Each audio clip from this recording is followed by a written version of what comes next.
and welcome to the final edition of Muppet of the Week. Our choice for this last one is certainly an exciting one, so let's get right into it. Our Muppet this week is everyone's favorite pyrotechnician, Crazy Harry. He's a somewhat humanoid Muppet with dull skin and unkempt hair. Harry dates back all the way to 1974, when he made his debut in the Muppet Valentine's Show, the first pilot episode for The Muppet Show. At this time, his name was Crazy Donald, named after one of the puppet builders at the Henston studio, Don Sahlin. He was then renamed to Crazy Harry during the second pilot episode of the show. During The Muppet Show, he was a background character, really only being used for small puns or explosive jokes. Beautiful. Dynamite. Don't say dynamite. Did somebody say dynamite? No, nobody said dynamite. Somebody said dynamite. We didn't say dynamite. There, you said it again. Harry also made appearances in the original Muppet movie, The Muppets Wizard of Oz, and The Muppets Most Wanted. He also appeared on other shows, such as CBS This Morning, Extreme Makeover Home Edition, and The Masked Singer. For his first appearance, as well as all of them throughout the first season of The Muppet Show, Crazy Harry was performed by John Lovelady. Then from season 2 of The Muppet Show until around 2003, he was played by Jerry Nelson until Matt Vogel took over in 2008. Now, Crazy Harry really only has one discernible personality trait, and it's the fact that he's quite literally insane. In The Muppet Show, he was often used whenever there was an opportunity to make a pun about fire, a bomb, or something blowing up. Okay, right now I'd like to introduce Ben Vereen, a blockbuster of a talent. Did somebody say blockbuster? Hit the dirt.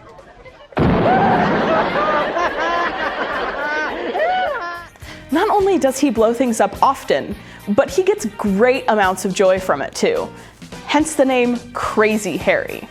There really isn't a particular character I would consider to be his friend, but he is often seen playing tricks on Gonzo in The Muppet Show.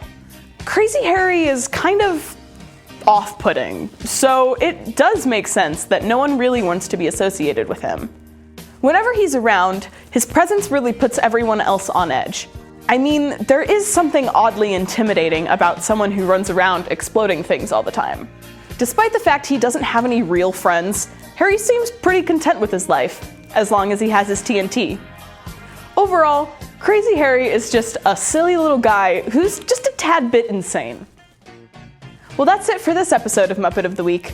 It's been a blast getting to share my Muppet knowledge with you all. Thank you, and good night.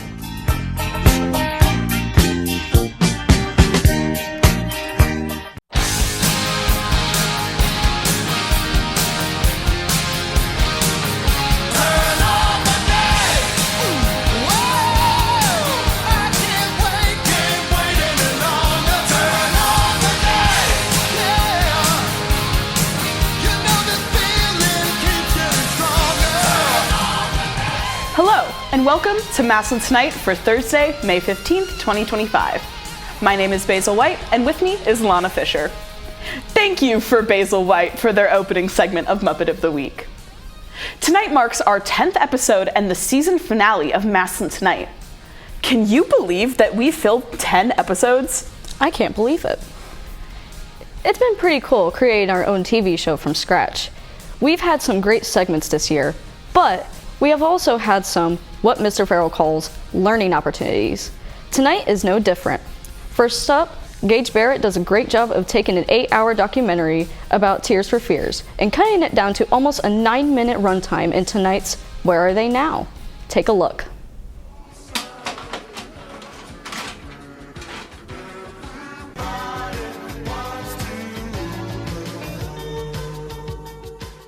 You may not recognize the name, but I am fairly certain you will recognize the music.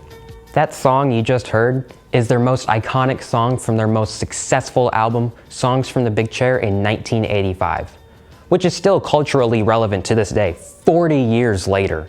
Also containing these renowned classics such as Shout,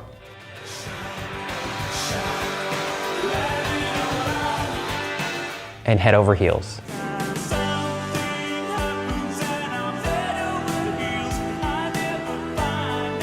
They took a long hiatus after Songs from the Big Chair, until they discovered Oleta Adams, singing while playing piano in a bar in Kansas City.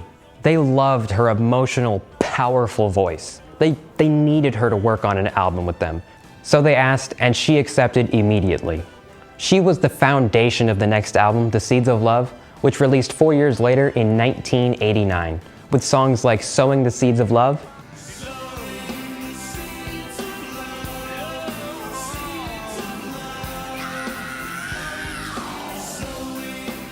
and Advice for the Young at Heart.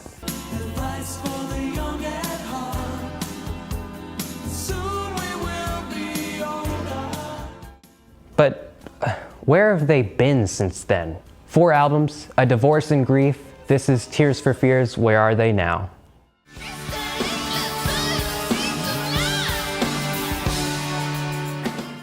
After the end of The Seeds of Love, Kurt Smith just wasn't really happy with the direction of the band, as well as he just wanted to do work on his own. With Roland taking up more of the work when producing, taking up more roles, it left Kurt kind of in the background of the band. The ending of the relationship was practically a divorce, and with Roland not really being sure where to take the band, he did what he knew best. He wrote out his feelings.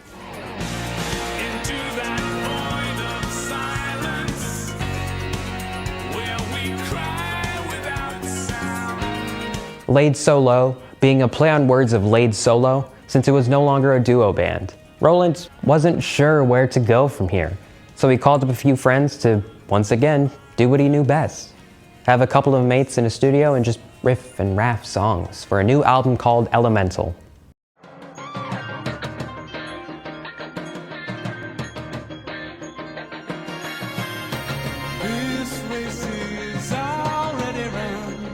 The production of Elemental was entirely made in Roland's personal studio nicknamed Neptune's Kitchen. The album is focused on going back to the basic roots and finding the beginning of everything, breaking everything down.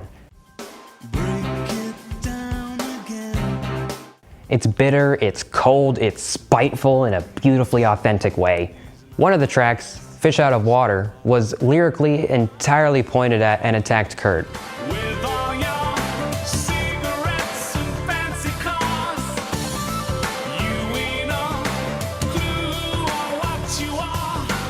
Ironically, this is Kurt's favorite track from the album. Even Cold was an entire song about how a woman was trying to take pictures of Roland and he just refused.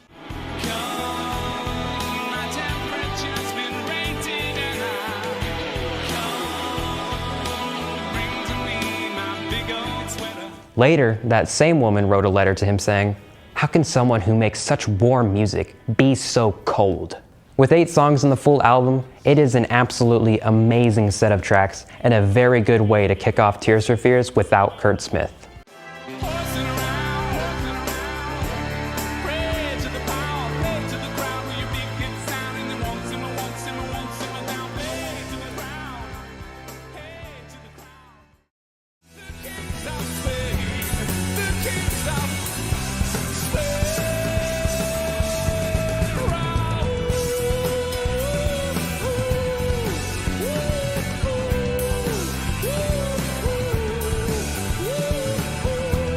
After the release of Elemental doing relatively well, Roland started working on his next and what I think is the best album to be produced from this group, Raúl and the Kings of Spain. Released in 1995, a much more rock album that dives into the heritage of Roland and his experience with love. Let's get the hard part out of the way. Yes, this is an album that talks about Roland's affair with his wife, Carolyn Orzabal. If it wasn't obvious enough in tracks like God's Mistake,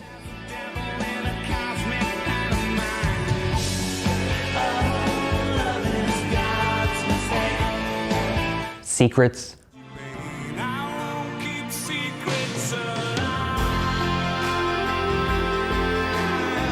or probably my favorite Tears for Fears song, I Choose You.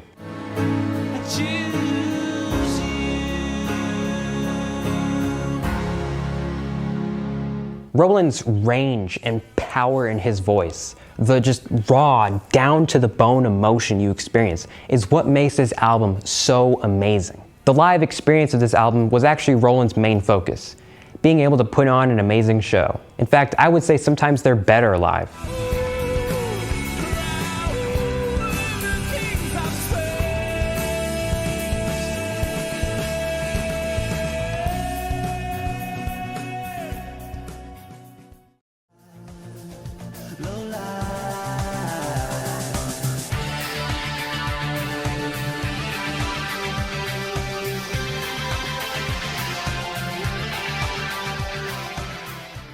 The first album to be released under Roland Orzabel's name, a rather trip-hop rock album with 12 tracks that are all amazing in their own distinct ways.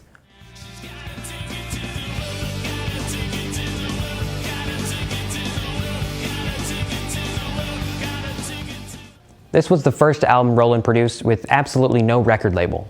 Although the success of the album would have never happened because of two reasons: an unfortunate release date and the reuniting with Kurt Smith.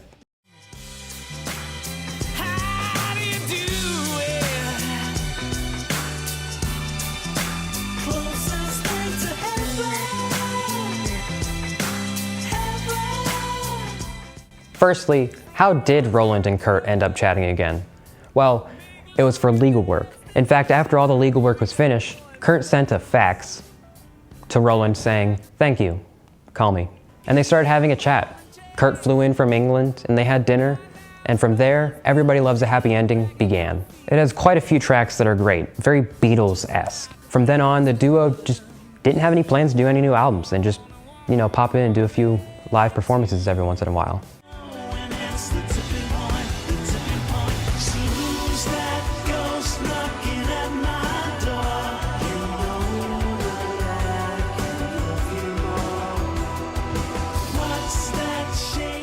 Almost a decade later, they decided, let's make something again. But this album still, even in their mid-60s, sounds amazing. They knew to lean into how their vocals are almost 40 years later from when they first started.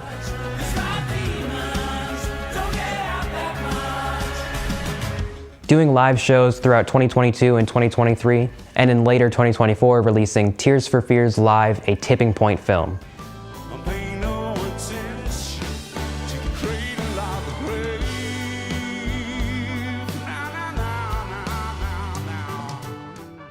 Now we are finally caught up to present day. Late 2024, Tears for Fears announced a live performance album called Songs for a Nervous Planet, as well as 5 completely new songs to release with it as well. The 5 new songs are very techno and use a little bit of auto-tune, but have some strong tracks like Landlocked. And that is Tears for Fears, from 1990 to 2025.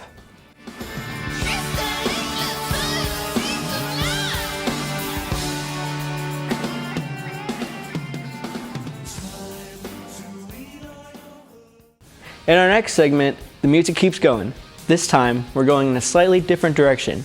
Here's On the Record with Braden Jadal. Donda, Donda, Donda, Donda, Donda, Donda, Donda, Donda, Donda, Donda, Donda, Donda, Donda, Donda, Donda, Donda, Donda, Donda, Donda. In 2007, Kanye lost his mother, Donda, and since she was his biggest supporter and helped him through everything in his life, it was also like he lost a piece of himself. And after Donda's death, Kanye was never the same, and nothing could help him regain the piece of himself that he lost, which is evident by his album Yeezus, where he talks about how he is the greatest artist of all time throughout the whole thing. This was until the birth of his first child, North, where something started to change in his life. You can clearly see this change in Kanye's life through his 2016 album, The Life of Pablo, where Kanye, throughout the whole album, is trying to figure out which is more important, fame and riches, or his family. And by the final track, Kanye is completely open and vulnerable. Then these themes are continued throughout Kanye's next album, Ye, where Kanye completely dives into his emotions, and it is probably his most emotional album ever. But by the end of it, he comes out realizing he needs his family more than he needs any riches, which leads him to making his 2021 album, Donda, which is dedicated to his mother. It cannot always be night. Donda was a very ambitious album. One example of this ambition was that it had some of the biggest artists of all time on it, such as Jay-Z, Travis Scott, The Weeknd, Playboi Carti, and Andre 3000, just to name a few. But this very ambition was also what kind of led to a lot of my problems with the album. To start off, the album's cover is just a black square, which is meant to show how empty and alone Kanye has been ever since he lost his mother. But it's one of those things that is better in theory rather than in practice, because what it actually does is just make the album's cover look very bland and boring, especially when you compare it to some of the earlier designs for album covers or Kanye's older album covers. Please don't ask again. Who's up in My least favorite song off the album would have to be Remote Control. Not because I think it is the worst song off the album. There definitely is worse songs on the album. But it's because the song is really good for most of it until you get to the very end, where Kanye uses a meme to replace, I believe it was Soulja Boy's verse. And that just makes me not want to listen to the song ever. It's also one of the songs that has a part 2, but all it did was make the meme a little bit longer. 3, 2, 1. My favorite song off the album would have to be Come to Life, since it's not just my favorite song off of the album, but it's my favorite song of all time. And it's one of Kanye's most introspective and emotional songs ever, where he fully looks into his self and realizes his family should be more important than how he values himself. So overall, I would give Donda a 7 out of 10 because the album has a lot of really good songs. It's got some of Kanye's best beats, I would say, and it's got some of his best lyrics. But it's also almost 2.5 hours long, and it's got no reason to be that long. I think if the album was like maybe an hour and 30 minutes, it could have been one of his best albums of all time. But at the length it is, it just, even with how good its production is and how good the lyrics and beats are, I just can't give it anything higher than a 7 out of 10. But it is the last time that Kanye had this good of production, and the album was actually finished when it came out.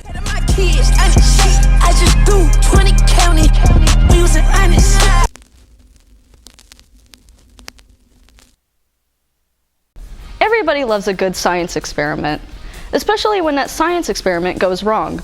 The only thing that beats a science experiment going wrong is if cameras are rolling. And tonight, we have all of those things.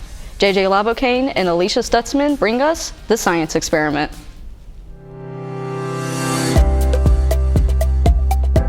Hello, and welcome to the science experiment, where we'll be making elephant toothpaste. The materials you will need for elephant toothpaste: hydrogen peroxide, a volumetric flask, 2 graduated cylinders, a cup with warm water in it, yeast, food coloring, something to mix everything with, dish soap, measuring cups. I'm gonna put my goggles on and then we're gonna get started. First, you will want to add your hydrogen peroxide to this.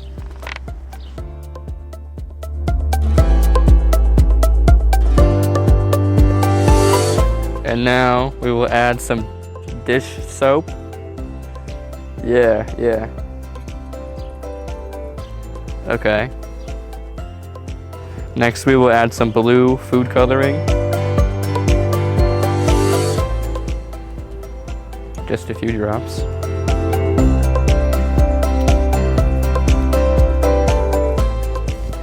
And then we will add the yeast to the warm water.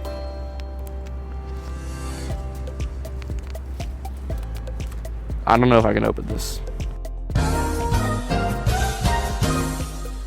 Had to go get scissors. Okay. There we go. Perfect. And now we'll just pour it into the warm water. Perfect. 3, 2. Well, I don't think I did this right.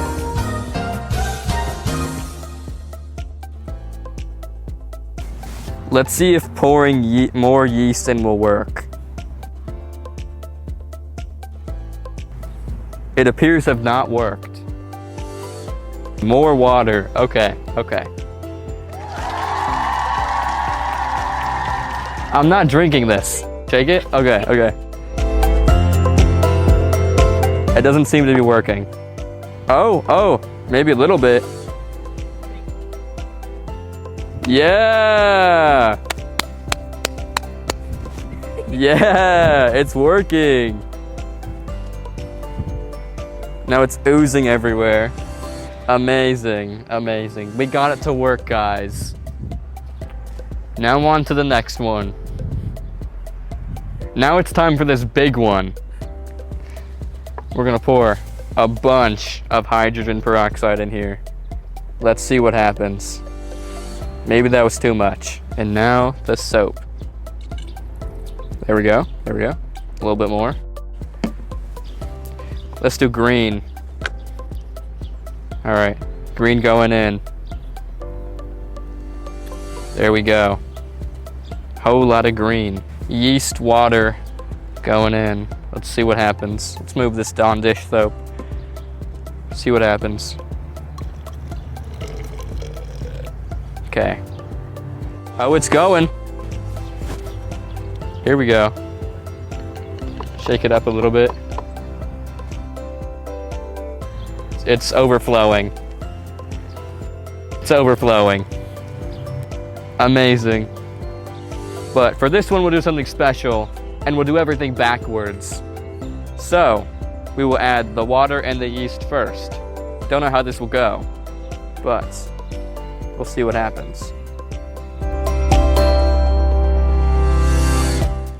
Is that the food coloring? Yellow or red, I don't know. Yeah, I think it's yellow. Might be yellow or red, we'll find out. We'll find out. Now we add the soap. Okay. Now we'll add the hydrogen peroxide last. Let's see what happens, if anything happens. Here we go. Uh-oh. Might have overflowed it a little bit. It happens, it's fine. Oh, now it's working. Very slowly. There we go. It's coming out, that's for sure. Well, that was it for science experiment. We did blue, I think this is yellow, and green.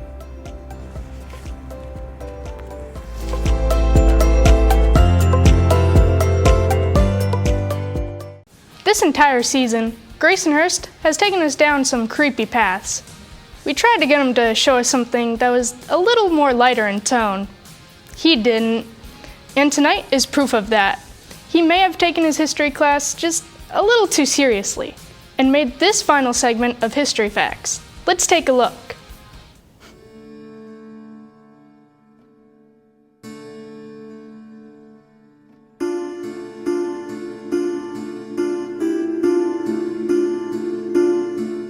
Today, we'll be talking about siege weapons.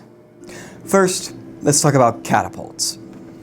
A catapult is a ballistic device used to hurl objects far. They used ropes to store energy, so when they were released, it would launch the payload at a great speed. Castles and fortified cities is what catapults were used to siege. They were effective for a time, breaching walls and causing destruction. But over time, more defense tactics were made, and catapults slowly became more and more useless. A greater weapon, known as the trebuchet, is a greater version of the catapult.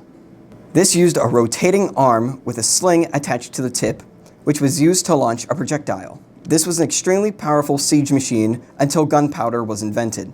This is stronger than a normal catapult because it can launch things farther and send stronger projectiles toward castles and fortified cities. These were used for a long time until gunpowder artilleries were invented. Those were some long-ranged war machines, so why not let's talk about some close and personal ones. Let's start with the battering ram. The simplest they can go is a heavy log carried by several people. These were used to smash through gates or even walls. Again, these lost popularity when the invention of gunpowder came around. Something less destructive and more to get around the wall was called a siege tower.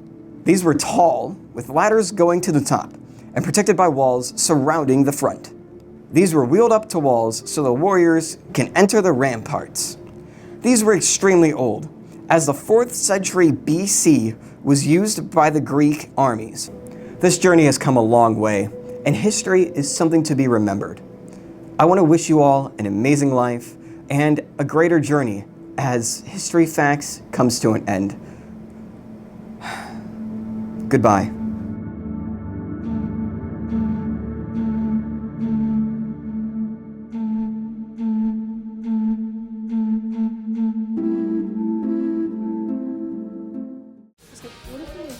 You want me to do it like that? Yeah? 3, 2. Graduation is here, and the seniors will soon be taking over the world. Kira Baldwin caught up with a few on their way out the door in tonight's Wacky Walks.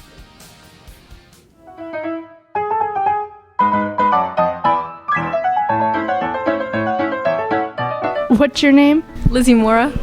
All right, what's your fondest high school memory?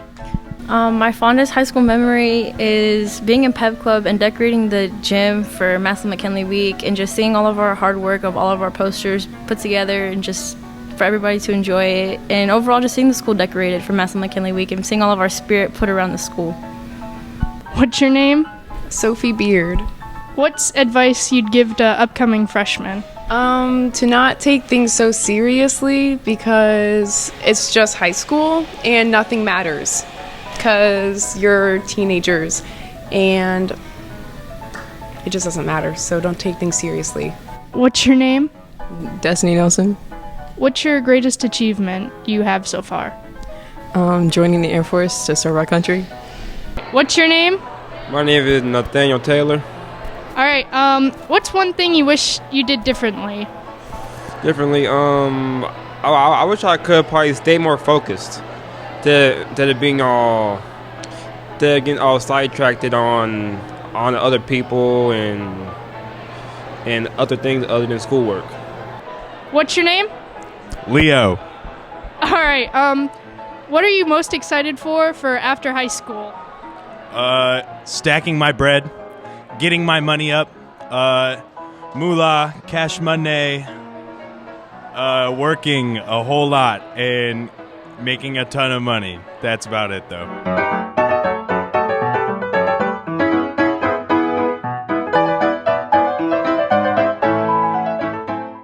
This year has been filled with all kinds of crazy things. One of our official returns one last time with our own version of crazy. Here's Crazy Crazy.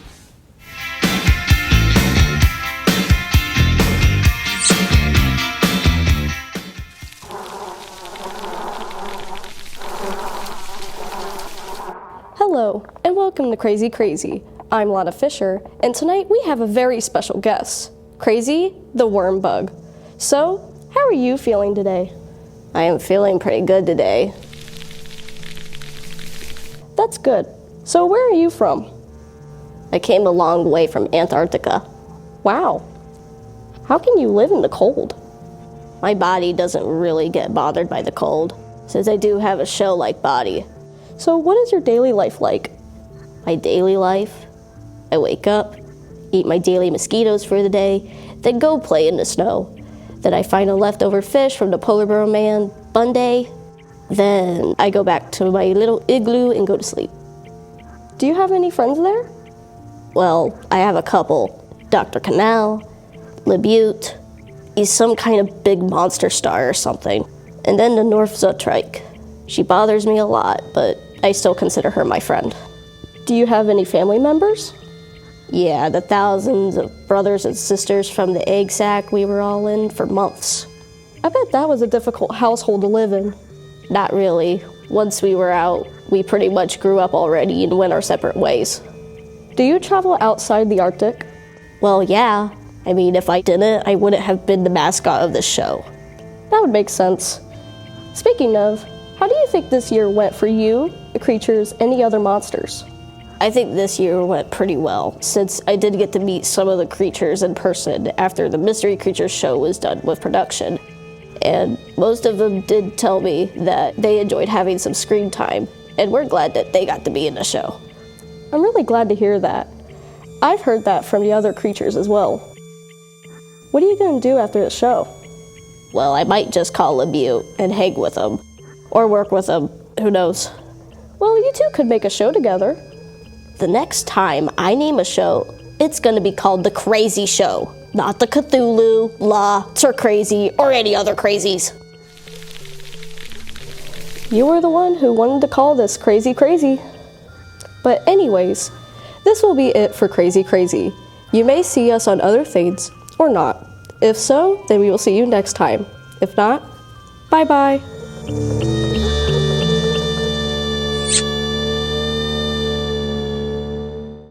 In World of Video Games, there are a lot of people claiming to be experts. We are unfortunate to have Chris Corbin.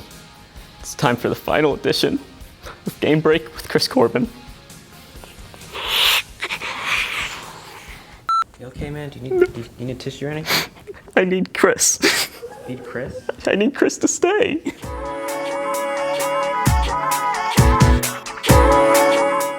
Hello everyone, and welcome back to Game Break.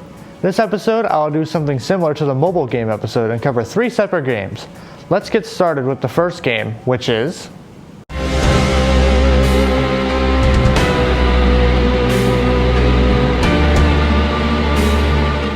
Roblox, while not technically being a game itself, it's a website and a game engine that houses hundreds of thousands of different games on Roblox.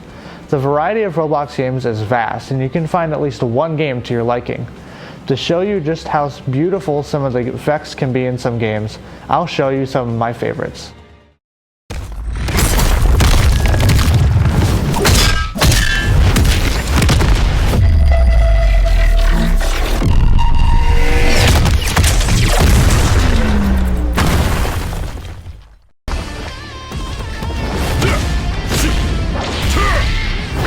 How do you like this?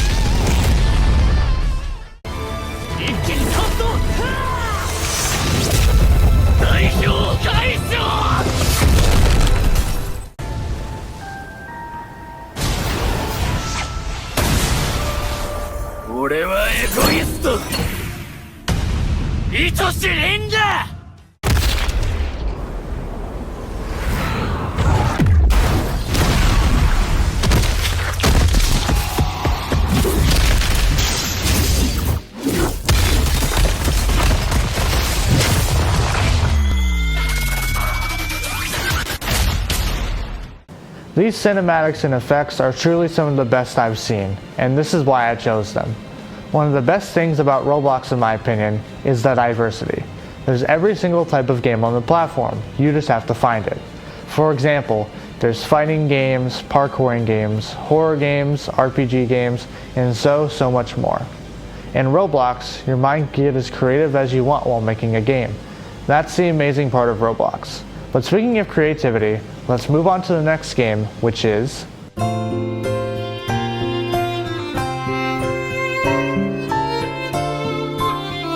Minecraft. Minecraft has spiked in popularity ever since the recent Minecraft movie came out.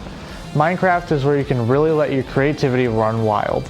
You can build whatever you want, and despite its age, it's still one of the best games to ever release, in my opinion.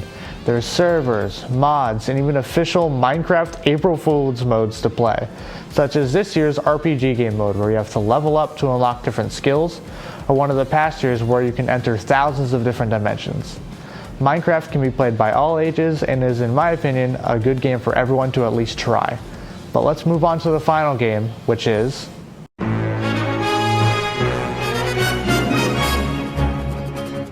Plants vs. Zombies. And also similar to the mobile episode, I have a special guest with me who provided the footage for this game, Kira. Thanks for inviting me, Chris. Now, on to the game. Plants vs. Zombies is a tower defense type game, where players take the role of a homeowner, using an arsenal of plants to stop any zombies from getting in. There are quite a few different game features, but the main one is Adventure Mode, and the one I'll talk about. As I said before, your objective is to defend your home from zombies. To defend your home, you get to choose from a variety of plants. being either your main offensive line, your defensive line, or extra support. But in order to place them down, you need to collect sun, either as it falls down or from sunflowers. As you continue to play, you unlock more and more of these plants, along with encountering more difficult zombies on the way too. Oh, and just when you think it's over, it's not, because you have to replay the whole game all over again, but on hard mode, so make sure to play around with how you're going to place the plants. Thank you, Kira. Unfortunately, that's all for this episode of Game Break. I hope you all enjoyed it, and I'll see you next time.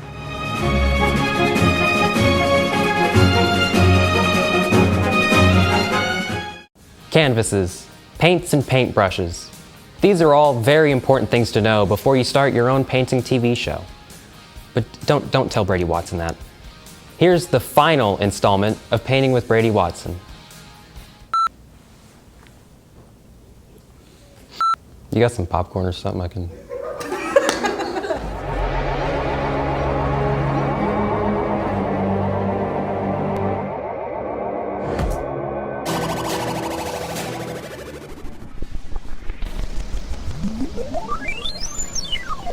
What? Where'd you come from? Welcome to the final episode of Painting with Brady Watson. Of course, I'm your host, Brady Watson. And for this episode, like usual, I'm going to set myself on a timer, but today I'm going to try painting a boat being abducted by an alien spaceship. So let's try that. Okay. I'm going to start out by getting black, and I'm going to paint the waves, and then I'm going to paint the spaceship. I'm gonna paint little aliens. Look, there's 1, 2. Then we're gonna paint the beam. And then we're gonna paint the little sailboat.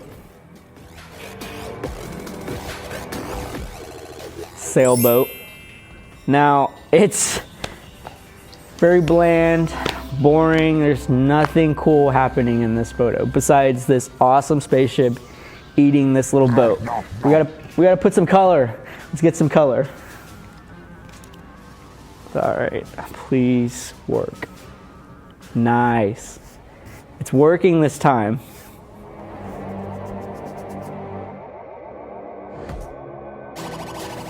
Okay, so it looks like there's like maybe like a sea storm. Because the blue is no longer light blue, it's turning into a gray. I don't know why that's happening, but good enough.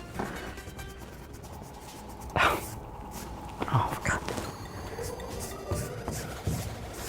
Okay, so there's once again a storm amongst these aliens in the boat. Let's give the spaceship some color. Or the UFO. Let's paint the boat a nice red for the little flag. Or whatever those things are called. I don't really remember. I'm gonna make the boat orange. Let's mix the orange and black together. I think this looks pretty good.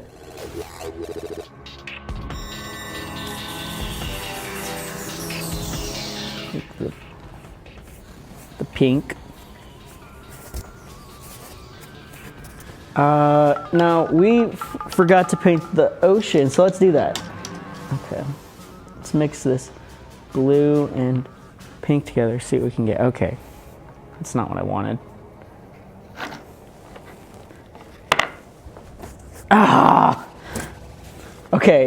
Okay, I wanted blue and a bit of pink. There we go.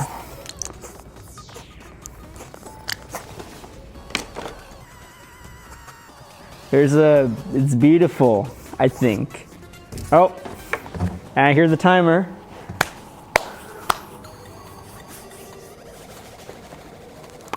Another masterpiece. One final masterpiece for the road. I think this looks pretty good.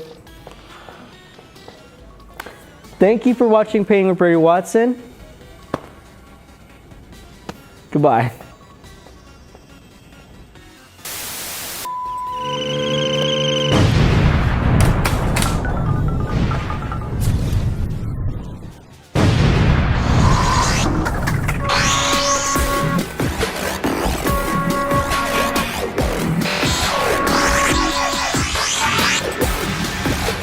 Tonight's final WHS-TV classic takes us back to May of 1992. In this segment, a young Matt Farrell is working hard at creating his junior year music video in what was then called the teleproductions class, at the time taught by Mr. Sheets and Mr. Dewald. Fresh from the VHS videotape master, here's Weird Al Yankovic's One More Minute as performed by young Mr. Farrell.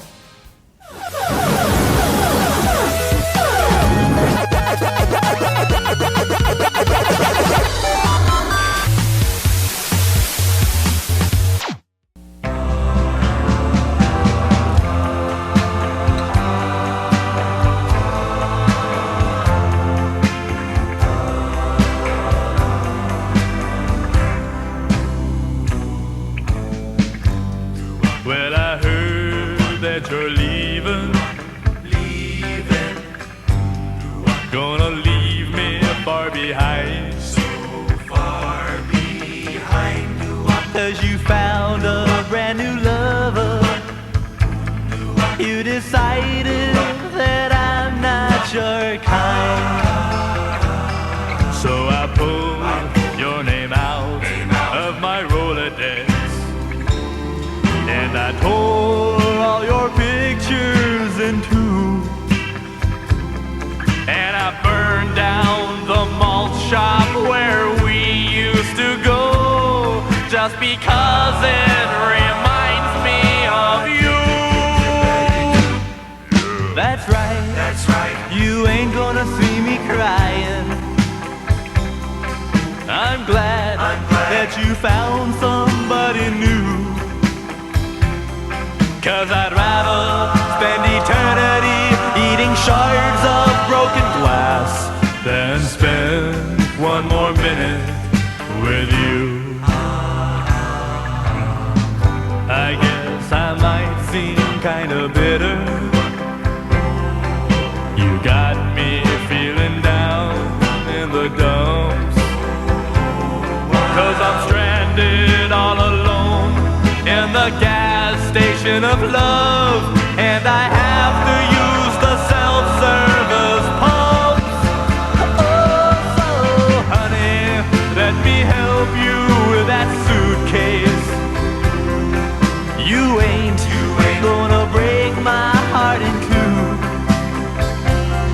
'Cause I'd rather get 100,000 paper cuts on my face than spend one more minute with you. I'd rather rip out my intestines with a fork than watch you going out with other men.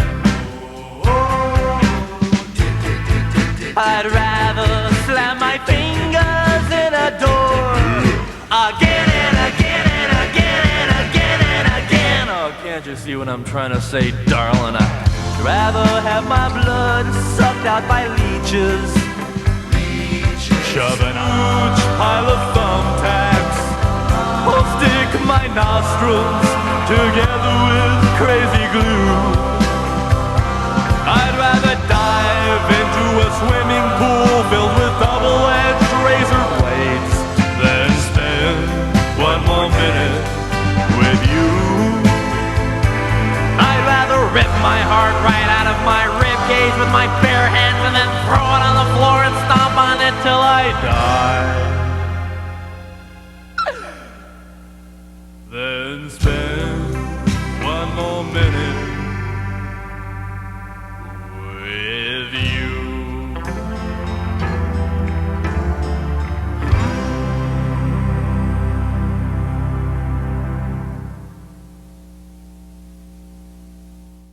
Thank you for watching Massillon Tonight. We hope you enjoyed this year's segments and hope that you'll tune in this fall for Season 2.